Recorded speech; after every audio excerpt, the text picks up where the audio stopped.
شرور أنفسنا ومن سيئات أعمالنا من يهده الله فلا مضل له ومن يضلله فلا هادي له ونشهد أن لا إله إلا الله وحده لا شريك له ونشهد أن محمدا عبده ورسوله أما بعد وشر الأمور محدثاتها وكل محدثة بدعة وكل بدعة ضلالة وكل ضلالة في النار فأعوذ بالله من الشيطان الرجيم بسم الله الرحمن الرحيم وإن خفتم ألا تقسطوا في اليتامى فانكحوا ما طاب لكم من النساء مثنى وثلاث ورباع فإن خفتم ألا تعدلوا فواحدة أو ما ملكت أيمانكم ذلك أدنى ألا تعولوا وآتوا النساء صدقاتهن نحلة فإن تبن لكم عن شيء منه نفسا فكلوه هنيئا مريئا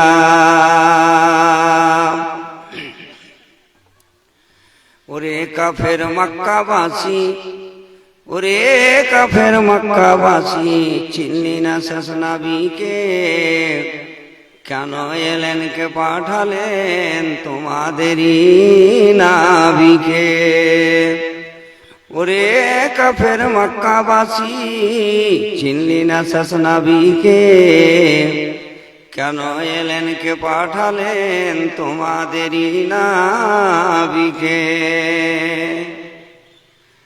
তোমাদেরই অত্যাচারে নবী শেষে মক্কা ছেড়ে চলে গেলেন ওই মদিনার ভূমিতে ওরে কাফের মক্কাবাসী চিনলি না শেষ নবীকে কেন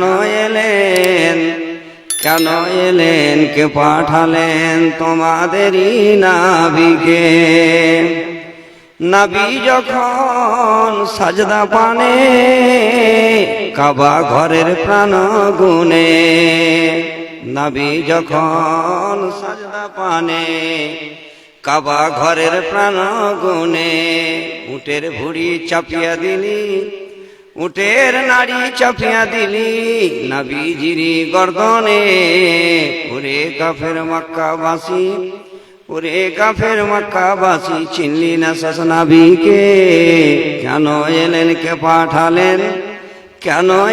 কে পাঠালেন তোমাদেরই নবীকে নবী অবশেষে তাইব গেলেন নানা মতে বুঝাইলেন নবী অবশেষে তাইব গেলেন নানা মতে বুঝাইলেন গুন্ডারা সব মারলো পাথর রঙিয়া দিল রক্ততে ওরে কাফের মক্কাবাসী চিনলি না শেষ নবীকে কেন এলেন কে পাঠালেন তোমাদেরই নবীকে নবী তুমি শান্ত হও রোজা বিছে শুয়ে রও নবী তুমি শান্ত হও রোজা পিছে শুয়ে রও, আশা করি শুধু তোমার, আশা করি শুধু তোমার খিদমাতে। ওরে কাফের মক্কাবাসী, ওরে কাফের মক্কাবাসী, চিনলি না শেষ নবীকে?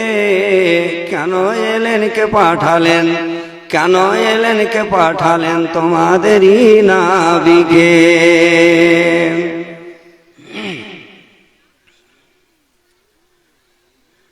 যোগ্যতময় সভাপতি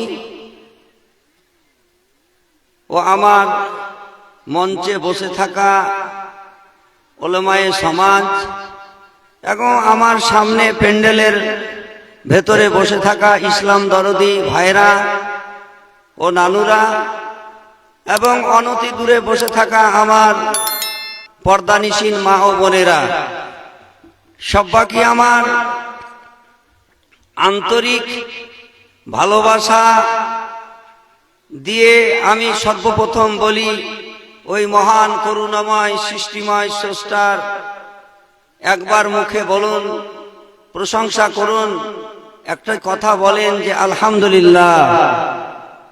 তারপরে আমাদের আখিরি নবী, নবী দুজাহা মুহাম্মদুর রাসূলুল্লাহ সাল্লাল্লাহু আলাইহি ওয়াসাল্লামের উপর হাজারো হাজার লক্ষ লক্ষ কোটি কোটি হামদ সানা দরুদ শরীফ নাজেল হোক। আপনারা একবার বলেন আল্লাহুম্মা সাল্লি আলাইহি, আল্লাহুম্মা বারিক আলাইহি। আমি আপনাদের সামনে খুব মূল্যবান টাইম বরবাদ করব না ইনশাআল্লাহ। তবে একটা কথা বলছি আপনারাকে, যেই মুলবিগুলা আসবে ওয়াজ করবে, তারা কি কোরআন হাদিস বাদ দিয়ে সোনা ভানের পুঁথি শোনাবে আপনারাকে? আর আমরা কি নাচ গানের কথা বলবো? না। আসলে মানুষের ধারণা, কতগুলা মুলবি সাহেব দেখবেন ও এসে খালি 2, 4, 10, 15 আধ ঘন্টা গাজাল আর বিভিন্ন ভ্যারাইটিজের দেখবেন যে গাজাল বেঁধে বেঁধে মানুষকে মনে হচ্ছে যে শরীয়তটা রহস্যর সাথে পেল্টে গেছে। আর হাদিস কোরআন মুলবিরাও ভালো করে বলতে চাই না, আর পাবলিকও শুনতে চাই না। কে কিরকম বক্তা ডান্স দিতে পারছে, কে কিরকম খুব রঙিলা কথা বলতে পারছে, কে গীত গাইতে পারছে, এগুলোই মানুষ বেশি ভালোবাসছে। বর্তমানের যা জমানা হয়ে গেছে ভাই, আপনাকে আমি বলছি ইনশাআল্লাহ যেই কয় মিনিট আপনাদের সামনে আমি কথা বলবো, শুধু কোরআন হাদিসের কথা বলবো, এলোমেলো কথা বলবো না। কেন? যদি কোরআন হাদিস থেকে আপনি 2-4টি কথা শ্রবণ করার পরে আমল করতে পারেন, কিংবা আমার মা বোন পর্দার আড়ালে বসে আছেন, তিনাদের যদি কাজ দেয়, তাহলে ইনশাআল্লাহ যিনারা জালসা করেছেন তিনারাও সাকসেস হবেন, এবং যিনারা শুনতে এসেছেন তিনারাও সাকসেস হবেন, এবং আমরা বলছি আমরাও সাকসেস হব। মানুষ প্রতিটি নিজের জীবনে, তো যার জন্য আজকাল মানুষ খুবই বেশি বেশি করে ভুলও করতে গেলে মানুষ আবার জালসা জুলিসও খুব শুনে এবং শুনছে, দান পুণ্য করছে।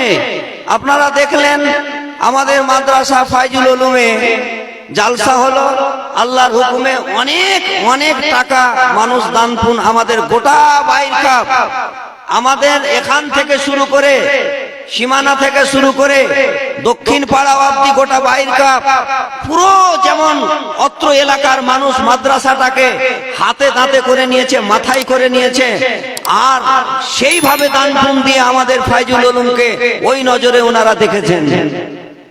তাহলে আপনি বলেন তো, এই যে বহুকালে যেই মাদ্রাসার ব্যাপারে একটু একটু করে মানুষকে না বললে হয় না। কেন বলছি?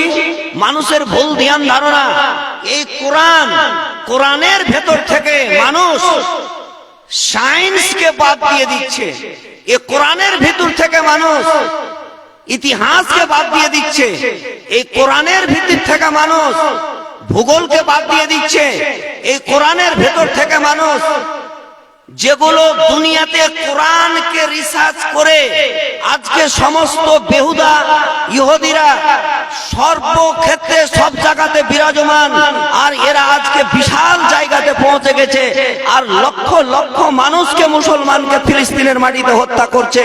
এই কোরআনকে ফলো করে এরা তো আজকে বড় লোক হয়েছে। আর আজকে আমরা বলছি কি, ঠুটিয়াঘাট মাদ্রাসাতে তো আমরা 200-250-300 টাকা করে পয়সা দিচ্ছি, তো আর কেন দান করব? কত বিভ্রান্ত করছে মানুষকে। আমার মতন কোন আলেম, আমার মতন কোন জালেম, আমার মতন কোন শয়তান লোক ভালো মানুষের কাছে যে কানে ফুং দিয়া, ইবলিস যেমন বলেছিল মা হাওয়াকে, তুমি তোমার স্বামীকে বলো এখানে জাহান্নামে যদি এই ফলটা খাও তো চিরদিন থাকতে পাবে, আর না খেলে তুমি থাকতে পাবে না। আমার মতন মুরবি সাহেব যদি যা বলে, তোমরা তো টাকা দিয়ে পড়াচ্ছ, এখানে 200-300 টাকা মান্থলি দিচ্ছ, আর ফের দান কেমন বলেন তো ভাই? একটা ছেলে যদি পড়াইতে চান, আপনি কত টাকা খরচ, কতর পিছনে মেহনত, কত কি। আজকে ওই মাদ্রাসার জন্য একটা বাস কিনতে হবে, মোটামুটি 4-5 লক্ষ টাকা লাগবে। আপনাদেরই ছেলেরা ওই বাসে যাবে, আপনি ভেবেছেন? তাহলে ভাই আমি এইদিকে বলবো না, একটু সামান্য আপনারাকে SMS দিলাম, মেসেজ দিলাম, আপনারা লক্ষ্য রাখবেন মাদ্রাসার উপরে সব সময়। বিশেষ করে আমার মধ্যপাড়ার লোককে বলি, সব সমাজে কান খাড়ো করে রাখবেন। মাদ্রাসাটা খুব মানুষ কষ্ট করে আজকে 30 বছর আগে করেছিলেন আমাদের এলাকার ছেলে পেলে মানুষ করার জন্য। যেই এলাকাতে যত শিক্ষিত মানুষ আছে, যেই এলাকাতে যত ভালো মানুষ আছে, যেই এলাকাতে যত কোরআনের পণ্ডিত আছে, যেই এলাকাতে যত মাস্টার আছে, যেই এলাকাতে যত বৈজ্ঞানিক মানুষ আছে, যেই এলাকাতে যত পণ্ডিত মানুষ আছে, সেই এলাকা তত উন্নত। আপনি ভাবছেন কি আপনার ছেলে মেয়ে যদি শিক্ষিত হয়, লেখাপড়া হয়, ইনশাল্লাহ আপনার পরিবার সুখী হবে? তাহলে শিক্ষিত পড়া বোকা যদি হয় সেটা আলাদা কথা। ভাইরা আমার, আমি ওদিকে যাচ্ছি না, আপনারাকে আমি বলতে চাচ্ছিলাম কি, শিক্ষিত মানুষের কিরকম দাম দেখেন। নবীজি একটা সুন্দর হাদিস বলেছেন। হাদিসটা কি? এই মানুষেরা তোমরা শোনো, তোমাদের ছেলেদের যখন বিবাহ দেবে, ভালো করে শোনেন, যখন তোমাদের ছেলের বিবাহ দেবে তখন তোমরা একটা কাজ করিও। বলছে কি কাজ? তুনকেহু লে আরবাইন, 4খানা জিনিস দেখিও। ধরেন আমি আমার ছেলের বিবাহ দেব, আপনি আপনার ছেলের বিবাহ দিবেন, তো আপনি যেই বাড়িতে মেয়েটা দেখতে যাবেন সেই বাড়িতে গিয়ে 4খানা জিনিস আপনি দেখবেন। দেখবেন 4খানা। এটা কার কথা? নবীর কথা। তাহলে নবীর কথার উপরে যদি আমরা আমল না করি সেটা আমাদের ব্যাপার। এই 4খানা নবীজি জিনিস দেখতে বলেছেন। আপনি গেলেন, আমি গেলাম, যে একই দেখি, লোভী মানুষ তো, খলেকাল ইনসান মিনাল হালওয়া। আল্লাহ রাব্বুল আলামিন কোরআন মাজিদে বলেছেন, মানুষ লোভী, আর লোভী করে আমি ওকে সৃষ্টি করেছি, যার কারণে এই মানুষ যখন ছেলের বিবাহ দিবে তখন ওই মেয়েটাকে দেখতে যায়, বিবাহ হয়নি, ওই হব বিহার বাড়ি গেছে, আর যাওয়ার পরে খুব এদিক আর সেদিক দেখে। কোন দিকে দেখে? বাড়িটা চকচকা কিনা। এই মেয়ের বাবা আমার ছেলেকে 2 লক্ষ,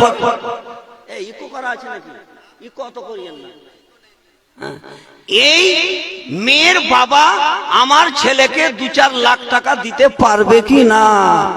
আহা, এ ভাইরা আমার, নতুন যুগের নতুন নীতি শুনেন বন্ধুগণ। পাত্র নিবে পাত্রীর কাছে সাইকেল ঘড়ি পণ, কয়েক হাজার আগে নিব, কয়েক হাজার আগে নেব বলে মনে মনে কয়। এই বলিয়া পাত্রীটিকে দেখিবারে যায়, পাত্রী দেখা যেমন তেমন, পাত্রী দেখা যেমন তেমন, পণের আশা বেশি, ফিলিস কন্ডার রেডিও নিব বলে মনে মনে খুশি। মেয়ের বাবা ভেবে বলে, মেয়ের বাবা ভেবে বলে, আল্লাহ একই বিপদ হলো, এই করিয়া মেয়ে আমার বড় হয়ে গেল। বাস্তবিটা 1 বিঘা জমি তাহার ছিল, বিক্রি করে জামাই বাবুর সাইকেল ঘড়ি নিল। মেয়ের বাবা অনাহারে কি করিবে উপায়, কি করিয়া দিন কাটিবে জীবন বাঁচা দায়। কলিযুগের পণ্য প্রথা হইয়া গেল জারি, পণ্য নেওয়া হারাম ফের বলেন পাকবাড়ি। আপনি প্রথমে যে কি ফলো করছেন, টাকা কোথায় পাওয়া যাবে?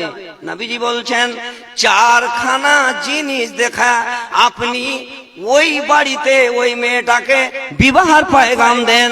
লিমালিহা ওয়ালি জামালিহা ওয়ালি হাসাবিহা ওয়ালি দীনহা ফাজফুর বিজাতিদ দ্বীন। নবীজি সুন্দর করে মিষ্টি জবানে বলছেন, কি বলছেন? এ ভাইরা আমার, আপনার ছেলের আপনি বিবাহ দিবেন, আমার ছেলের আমি বিবাহ দিব। সারা পৃথিবীর মানুষেরা যখন বয়স প্রাপ্য হয়ে যায় আর ছেলে মেয়ের যখন বিবাহ দেয়, তখন বাবার দায়িত্ব এটা। কোনটা দায়িত্ব? যে আপনি সেখানে গেলেন আর যাওয়ার পরে প্রথমত আপনার দায়িত্ব মেয়ের ভেতরে 4খানা জিনিস আছে কিনা, এই 4খানা জিনিস আপনাকে দেখতে হবে। আর 4খানা দেখার পরে আপনি বিবাহের পয়গাম দিতে পারেন। কে দেখবে? কে দেখবে 4খানা? আপনি দেখবেন। কে? ছেলে দেখবে। বাবা দেখলো মেয়েকে, আর দেখার পরে পরে বাবা বলতে পারে না বউটা আমার পছন্দ। আগে সর্বপ্রথমে আপনার ছেলেকে দেখান, বন্ধু নিয়ে যেতে হবে না। ছেলে দেখবে আর দেখার পরে বলবে, বাবাকে সম্মতি দেবে, আব্বা জান, মা, আমি মেয়ে দেখে এসেছি, আমার পছন্দ মেয়ে। আপনি ওখানে বিবাহের ব্যবস্থাপনা নেন, আপনি বিবাহের জন্য সব কিছু রেডি হয়ে যান।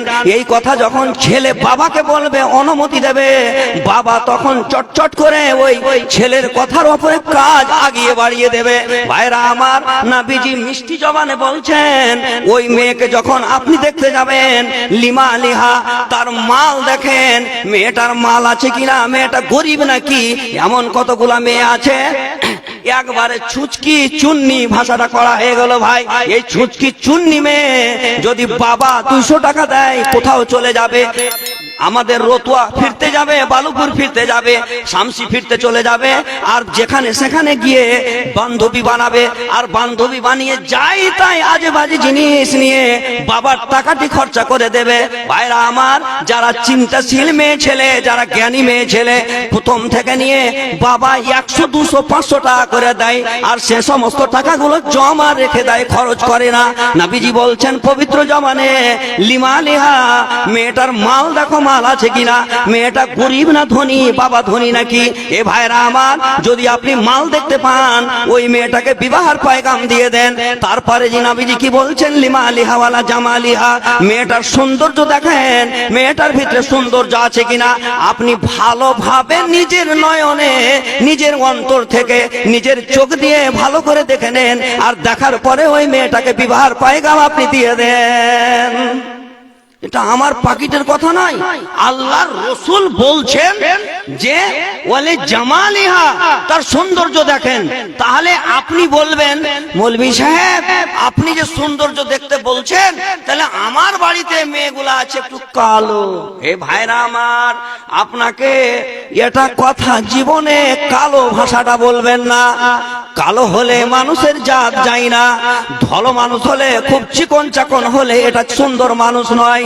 কালো আর ধলো, ধলো আর নীল, এই ভাষাটা শরীয়তে আছে বটে, কিন্তু আপনাকে এই সৌন্দর্য দেখতে বলা হয়নি। আসলে সৌন্দর্য কি? নাক দেখলেন। আসলে সৌন্দর্য কি? মুখ দেখলেন। আসলে সৌন্দর্য কি? মেয়েটার যা যা দেখার, আর দেখার পরে আপনার পছন্দ কিনা। যদি পছন্দ হয়, আর সাথে সাথে পছন্দ করার পরে আপনি বাবাকে অনুমতি দেন। 2 নম্বরে নাবিজি বললেন ওয়ালে জামালেহা, 3 নম্বরে বলছেন নাবিজি ওয়ালে হাসা বেহা, তার বংশ দেখেন, বংশটা কিরকম। এ ভাইরা আমার, অনেক জায়গাতে দেখা যায় যে ওই সমস্ত মানুষেরা ডিমান্ডের লোভে একটা চোর লম্পট বেঈমান বংশের মেয়েকে বিবাহ করে নিয়ে চলে আসে। আর বিবাহ করে নিয়ে আসার পরে বলে মৌলভী সাহেব কি বলবো, এই বৌমাকে নিয়ে আমার শান্তি নেই, আমার কোন রকমের পরিবারে শান্তি হয় না। এর বাবাও ঠিক নয়, এর মাও ঠিক নয়, এর পরিবারও ঠিক নয়, এর বংশও ঠিক নয়, এর সমস্ত বংশগুলা কথাবার্তা বলার ঢং নেই। আমার ছেলে যখন যায় এই ছেলের সাথে ভালো ব্যবহার করে না। আমরা যখন যাই বিহার বাড়িতে, বিহাই আর বিহান্নিকে কথা বলার কোনো আদব কায়দা নাই। ভাইরা আমার, আপনি যদি বংশ বলিয়া দেখা আপনার ছেলের বিবাহ দেন, হতে পারে গরিব, হতে পারে খুবই বাস্তহীন, হতে পারে লোকটার কাছে সেই রকম সমর্থ নেই, কোনো কিছু নাই। নবীজি বলছেন যদি যদি বংশ ভালো হয় আর সেই বংশে যদি আপনি বিবাহ দেন, আর ওই মেয়েটা যখন আপনার বাড়িতে আসবে, আল্লাহ নবী বলেছেন আন্নিকা ফিহে বারকাতুন, যখনই বিবাহ দিবেন এমন একটা বরকত আসমান থেকে নেমে আসবে। এ ভাইরা আমার, জামা বাইনাকুমা ফি খাইরিন, নবীজি বলছেন বিবাহ হয় আর বিবাহের সাথে সাথে সমস্ত মানুষেরা যারা থাকে ওই ছেলেটার মেয়েটার জন্য খাইরাতের দোয়া করে, বরকতের দোয়া করে। তাইলে আপনি বলেন তো, যেই সমস্ত বংশগুলা ভালো, যেই সমস্ত লোকগুলা ভালো, আমরা ঘৃণা করি, আমরা এমন অন্তর থেকে ঘৃণা করি কতগুলা বংশকে, আমরা অন্তর থেকে ঘৃণা করি কতগুলা গ্রামের লোককে, আমরা অন্তর থেকে ঘৃণা করি কতগুলা লোককে। এ ভাই, এই বাড়িতে তুমি বিবাহ দিও না, এর পরিবার ভালো নয়।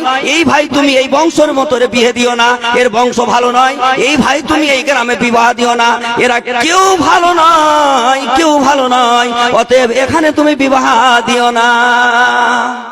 যারা ভালো মানুষ তারা ভালো মানুষকে সতর্ক করে। তো নবীজি কি বলছেন যে বংশ দেখো। 4 নম্বরে নবীজি কি বলছেন, বলে দিনহা, দিন দেখো মেয়েটার ভিতরে দিনদারি আছে কিনা, 5 ওয়াক্ত নামাজ পড়ে কিনা। ওই মেয়েটা যদি 5 ওয়াক্ত নামাজ পড়ে, দিনদারি থাকে, যদি মেয়েটা পরহেজগার হয়, আপনার বাড়িতে যখন আসবে তখন বাবাকে শ্বশুরকে সালাম দিবে।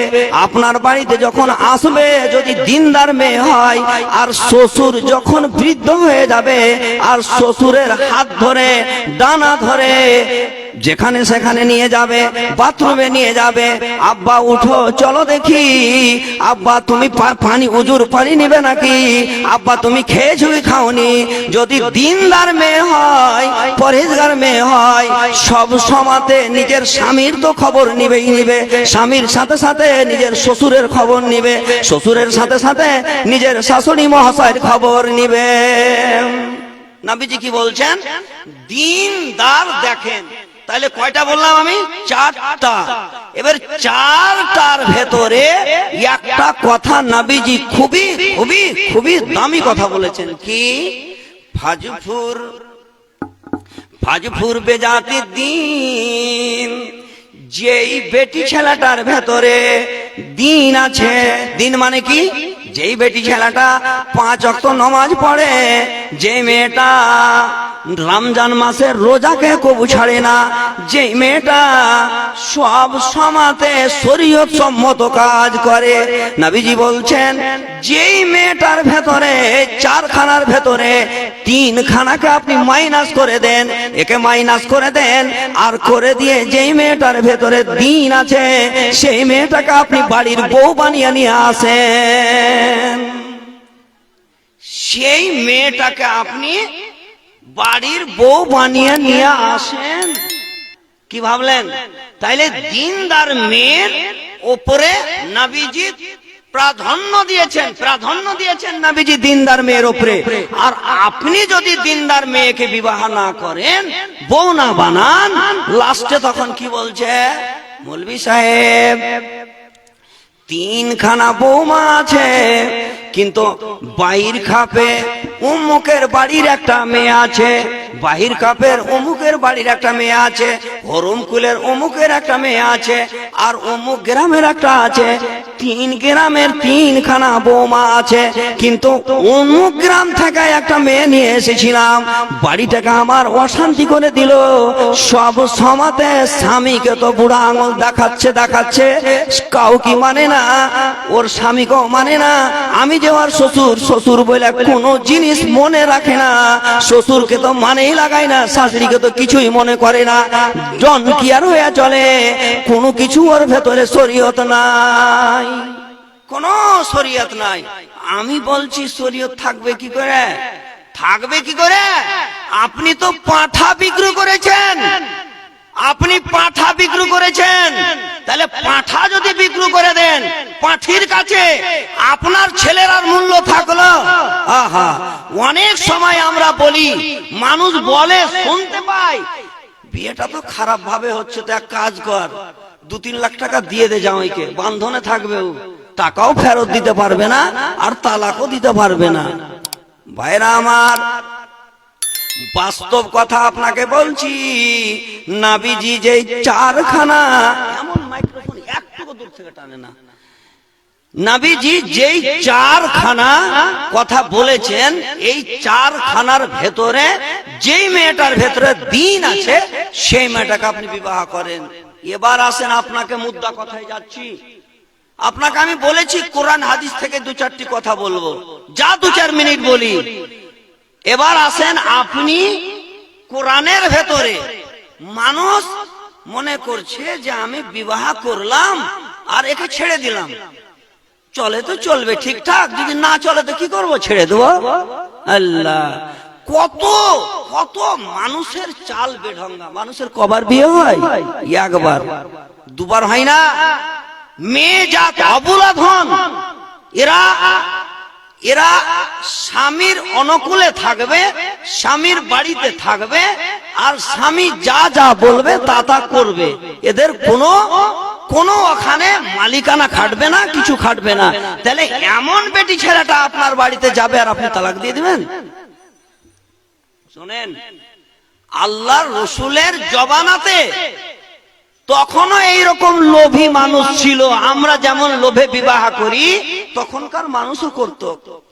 এক বাড়িতে, কোন বাড়িতে 2টা 4টা 5টা করে, 2টা 5টা 10টা করে ইয়াতিম, বাবা নেই মা নেই, এ সমস্ত মেয়েগুলা ছিল।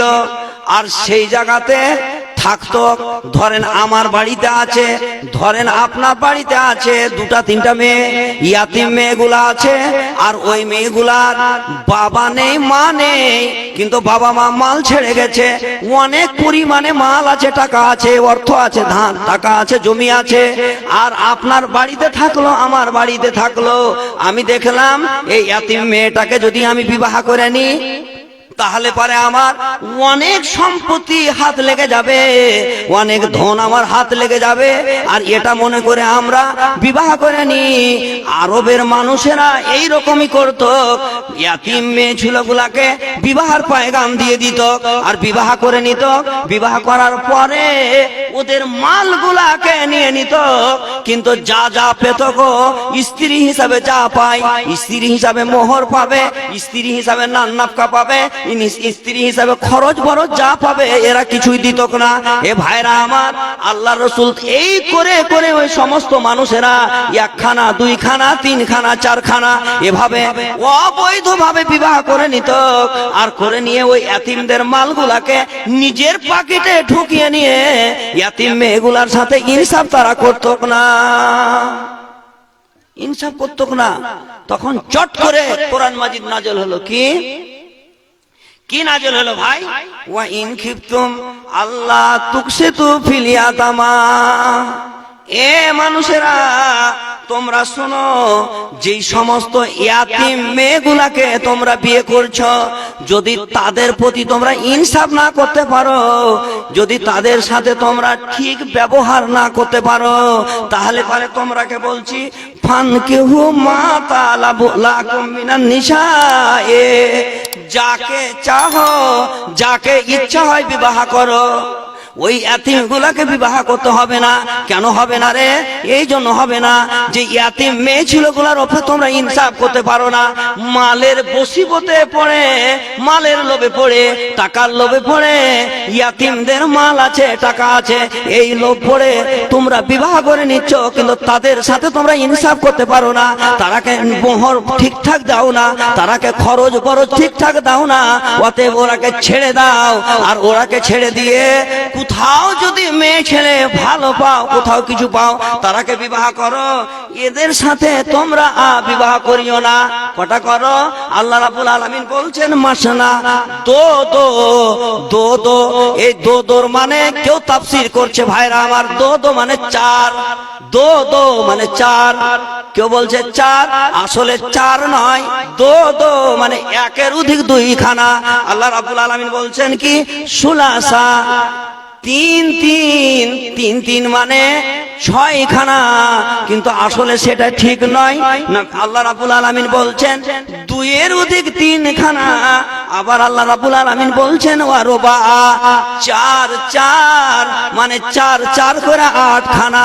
তাহলে চার চার আট, দো দো তিন তিন ছয়, আট আর ছয় কত হলো?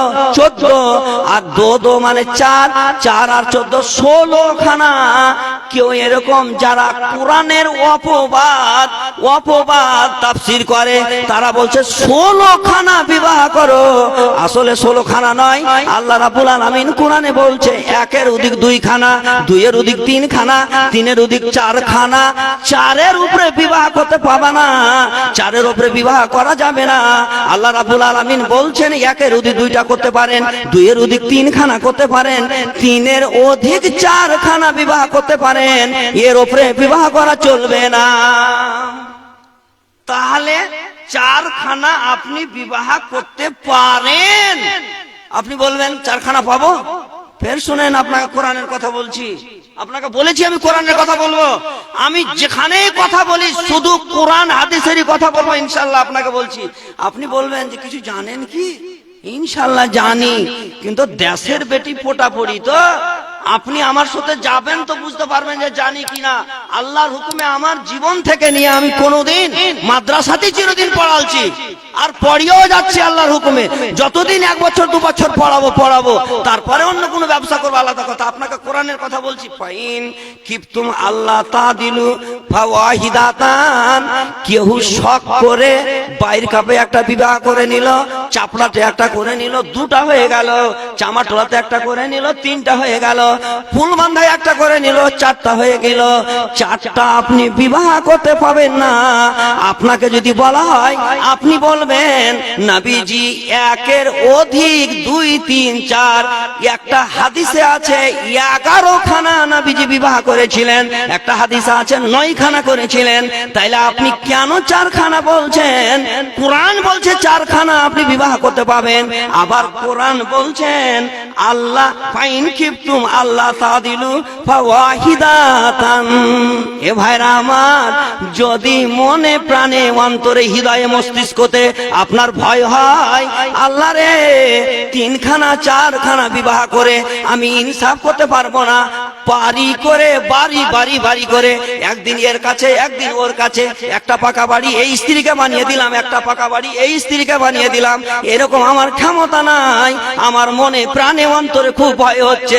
আল্লাহ রাব্বুল আলামিন বলছেন আল্লাহ তাদিলু, ইনসাফ করতে আপনি পারবেন না, তো আপনার জন্য কি ফাওয়াহিদাতান। আল্লাহ কোরআনে বলছেন একখানার উপরে আপনি বিবাহ করতে পাবেন না। তাইলে আপনি 2 খানা যদি বিবাহ করেন, তার রীতিমতন আপনাকে কৈফিয়ত দিতে হবে, আলাদা আলাদা বাড়ি বানিয়ে দিতে হবে, না তো সতীনের ঝাল আছে এমন আপনার জীবনটা বরবাদ হয়ে যাবে, আপনি শান্তিতে বসবাস করতে পাবেন না। একটি কথা আপনাকে বলছি, আল্লাহর রাসূল 11 খানা বিবাহ করেছিলেন।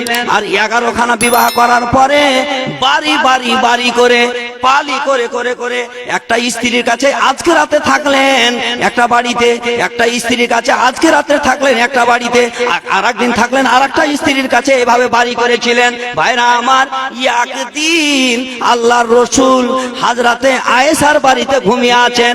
আপনি ভাববেন যে কোরআন কেন ব্রেক করলো, চারখানা বললো, আর চারখানার পরে আবার কেন একখানা বললো, কোরআন এভাবে কেন বললো? আপনাকে আমি বলছি শুনেন। নবীজি একদিন হযরতে আয়েশার বাড়িতে ঘুমিয়ে আছেন, আর ঘুমিয়ে আছেন, আর ঘুমন্ত অবস্থায় আল্লাহর রসুলের একটা নিয়ম ছিল, রাতের বেলা অন্ধকারে মা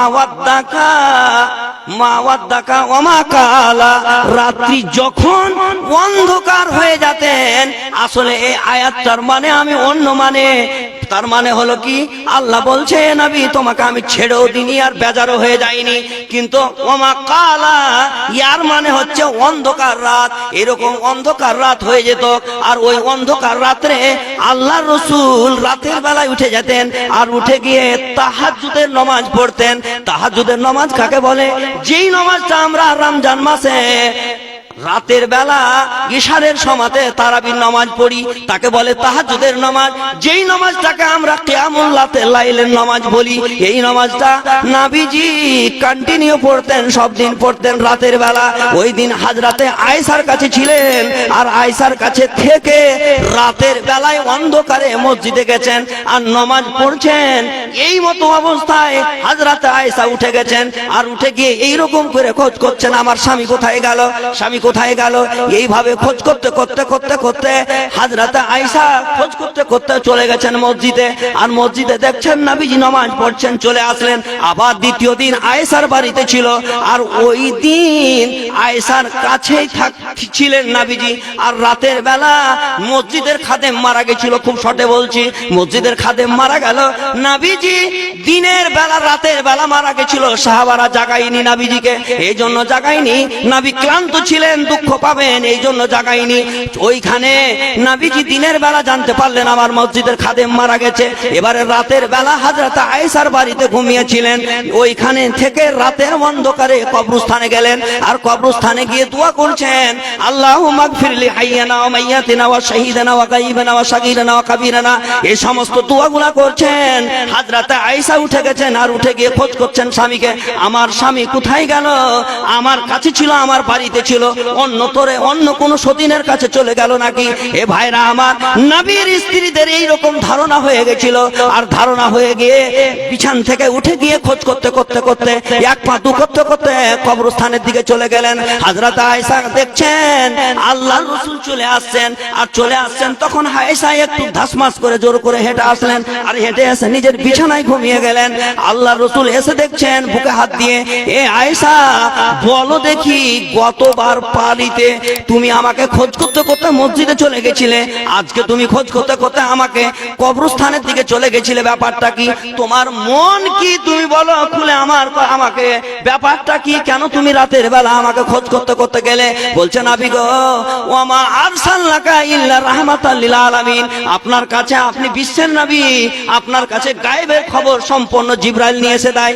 আমি আপনাকে মিথ্যা কথা বলে পারবো না, আমার মনে প্রাণে এটা ধারণা হয়ে গেছিল যে আপনি আমার বাড়িতে আছেন, আমার কাছে আছেন, হয়তো অন্য সতীনের কাছে চলে গেছেন নাকি? তাইলে আপনি বলেন তো, একজন নবীর স্ত্রী যদি এরকম ধারণা করে যে আমার পালিতে আছেন, আমার বাড়িতে আছেন, আর আল্লাহর রাসূল কেমন করে অন্য জনের বাড়িতে চলে যায়? এরকম ধারণা হয়ে যায় নবীদের স্ত্রীর। তাইলে আমার স্ত্রী, আপনার স্ত্রী কত ফের আলেমা, কত ফের ভালো, কত ফের মুসাল্লি, কত ফের নামাজি, যে ওর এইরকম ধারণা হবে না। আপনি বিবাহ করলেন, একই বাড়িতে চারখানা স্ত্রী রেখে দিলেন, জীবনে জীবনে জীবনে আপনি শান্তি পাবেন না। ভাইরা আমার, এই কয়েকটা কথা আপনি লুসফুস করেন না, আমি দেখে এই অবস্থা, এই কয়েকটা কথা আপনাদের সামনে আমি বলে দিলাম ইনশাআল্লাহ। আর আমি অনুরোধ রাখছি, আমার যতজন বক্তা আসবে আমার পর, সম্পূর্ণ কোরআন হাদিসের কথা ইনশাআল্লাহ আমরা শুনবো, শুধু কোরআন হাদিসের কথা, কোনো রহস্য নয়, কোনো কিছু নয়, শুধু কোরআন হাদিসের কথা শুনবো ইনশাআল্লাহ। এটা আমাদের দাবি এবং এটা আমাদের মনের আশা বাসনা। ওয়া মা আলাইনা ইল্লাল বালাগ। আসসালামু আলাইকুম।